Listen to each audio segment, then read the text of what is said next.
রমজান মাসে সকল স্টুডেন্টদের একটা কমন ডায়লগ যে ভাই শরীরে এনার্জি নেই তাই পড়তে পারছি না। পেটের খিদে, শুকিয়ে যাওয়া গলা, দুর্বল শরীর নিয়ে পড়া যায় নাকি? প্রতি বছর রমজানে তোমাদের মধ্যে অনেকেই হয়তো এই কথাগুলো বলে পুরো একটা মাস নষ্ট করে দাও।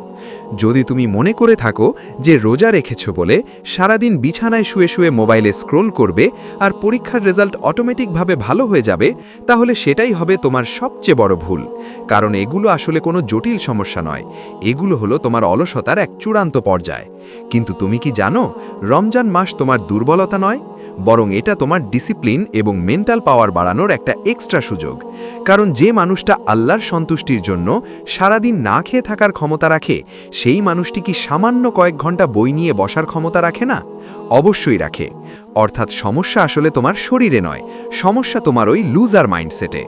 মোটিভ 1.0 এর এই ভিডিওতে আমি তোমাকে বলবো কিভাবে তুমি এই রমজান মাস সহ বেশ অ্যাক্টিভভাবে পড়াশোনা চালিয়ে যেতে পারবে, এবং রোজা রেখেও কিভাবে ব্রেইনকে সুপারফাস্ট রাখা যায়, আর কোন সময়টাতে পড়াশোনা করলে সেটা তোমার জন্য সবচেয়ে সহজ ও কার্যকর হবে। তাই ধৈর্য ধরে আগামী কয়েক মিনিট মনোযোগ সহকারে আমার সাথেই থাকো। সবার প্রথমে আমি তোমাকে কয়েকটি সতর্ক বার্তা দিতে চাই। রমজান মাস একটি পবিত্র মাস হলেও এই পবিত্র মাসে তুমি নিজেকে সবচেয়ে বেশি মিথ্যা আশ্বাস দাও, যার শুরুটা হয় কখন পড়তে বসবে সেই টাইম টেবিল নিয়ে।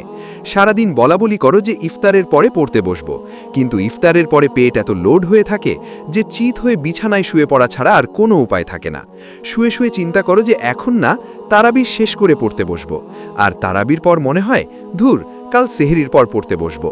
অলসতার এই যে চক্র বা লুপ, এটা কিন্তু রোজা রাখার কারণে হচ্ছে না, এটা হচ্ছে তোমার ওই অলস মাইন্ডসেটের কারণে। অর্থাৎ তোমার সমস্যা এনার্জিতে না, তোমার সমস্যা হচ্ছে প্রায়োরিটিতে। তুমি রোজা রাখছো কিন্তু তোমার মস্তিষ্ককে অনুভব করাচ্ছ যেন অসুস্থ, অথচ সত্যি কথা হলো রোজা রাখা কোনো অসুস্থতা নয়, বরং এটা তোমার শরীরের জন্য অনেক বেনিফিশিয়াল। বিজ্ঞানের ভাষায় যখন তুমি না খেয়ে থাকো তখন তোমার ব্রেইন সার্ভাইভাল মোডে চলে যায়। এই মোডে ফোকাস করার ক্ষমতা সাধারণ সময়ের চেয়ে কয়েক গুণ বেড়ে যায়। তাই এই মাসটা আসলে পড়াশোনার জন্য সবথেকে সেরা সময়, কারণ এই এক মাস তোমাকে খাবারের পেছনে সময় নষ্ট করতে হচ্ছে না। দুপুরে লাঞ্চের টেনশন নেই, কফির ব্রেক নেই। তোমার শরীর হয়তো কিছুটা ধীর গতিতে চলছে, কিন্তু তোমার ফোকাস করার ক্ষমতা অন্য যে কোনো সময়ের চেয়ে বেশি। অথচ তুমি সেই পাওয়ারটাকে ব্যবহার করার বদলে বিছানায় পড়ে থেকে ফেসবুকে স্ক্রোল করছো।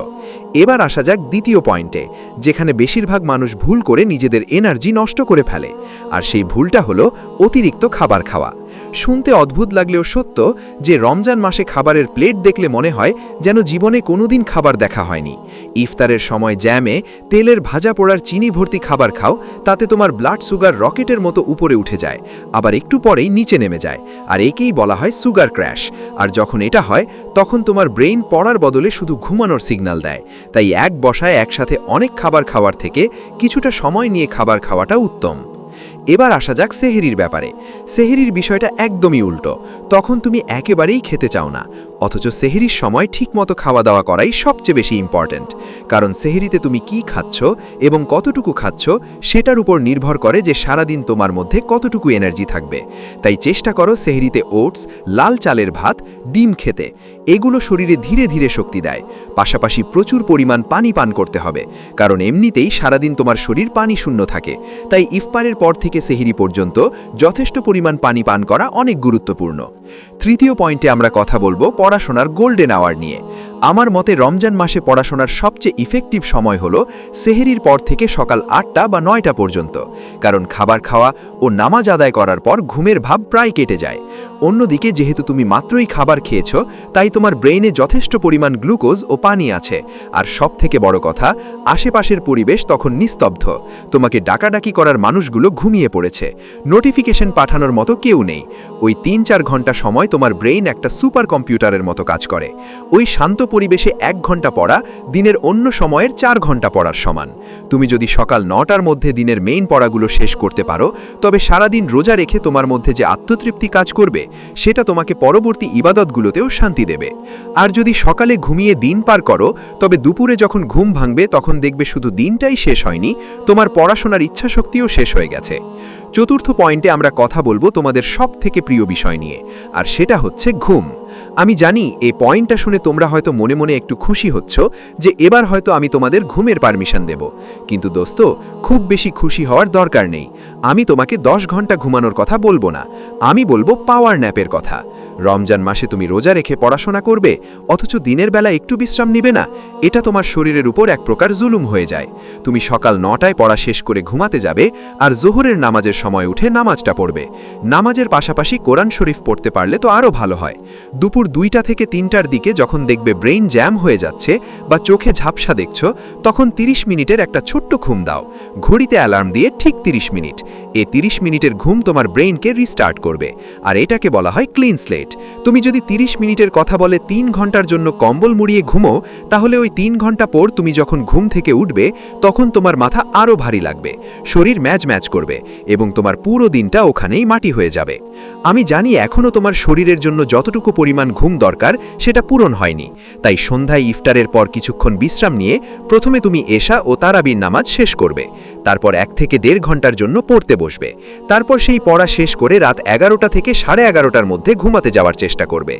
এই ঘুমটাও তোমার জন্য বেশ ইম্পর্ট্যান্ট, কারণ ঘুম থেকে উঠে সেহেরি করে তোমাকে আবার পড়তে বসতে হবে। হঠাৎ যদি তুমি এই রুটিন ফলো করো, তাহলে যা হবে তা হলো তুমি পড়া শুরু করার আগে বেশ কয়েক ঘন্টা ঘুমানোর সুযোগ পাচ্ছ, এরপর পড়া শেষ করে সকাল 9টার পর আবার বেশ কয়েক ঘন্টা ঘুমানোর সুযোগ পাচ্ছ, অর্থাৎ ঘুমের কোনো ঘাটতি থাকবে না। পাশাপাশি পড়াশোনা করার সময়ও তুমি বেশ এনার্জেটিক থাকবে। এবং এই রুটিন ফলো করে যদি তুমি পুরো রমজান মাস পড়তে পারো, তাহলে আমি গ্যারেন্টি দিয়ে বলতে পারি তোমার পড়াশোনায় একটুও ব্যাঘাত ঘটবে না, এবং বাকিদের চেয়ে তুমি আরও দ্রুত এগিয়ে যাবে। আশা করি ভিডিওটি ভালো লেগেছে। যদি ভালো লেগে থাকে তাহলে শেয়ার করতে পারো তোমার বন্ধুদের সাথে। আর এমনই সব লাইফ চেঞ্জিং ভিডিও পেতে সাবস্ক্রাইব করে মোটিভ 1.0 এর সাথেই থাকো। আজকের মতো এখানেই বিদায় নিচ্ছি। এতক্ষণ ধরে সাথে থাকার জন্য ধন্যবাদ।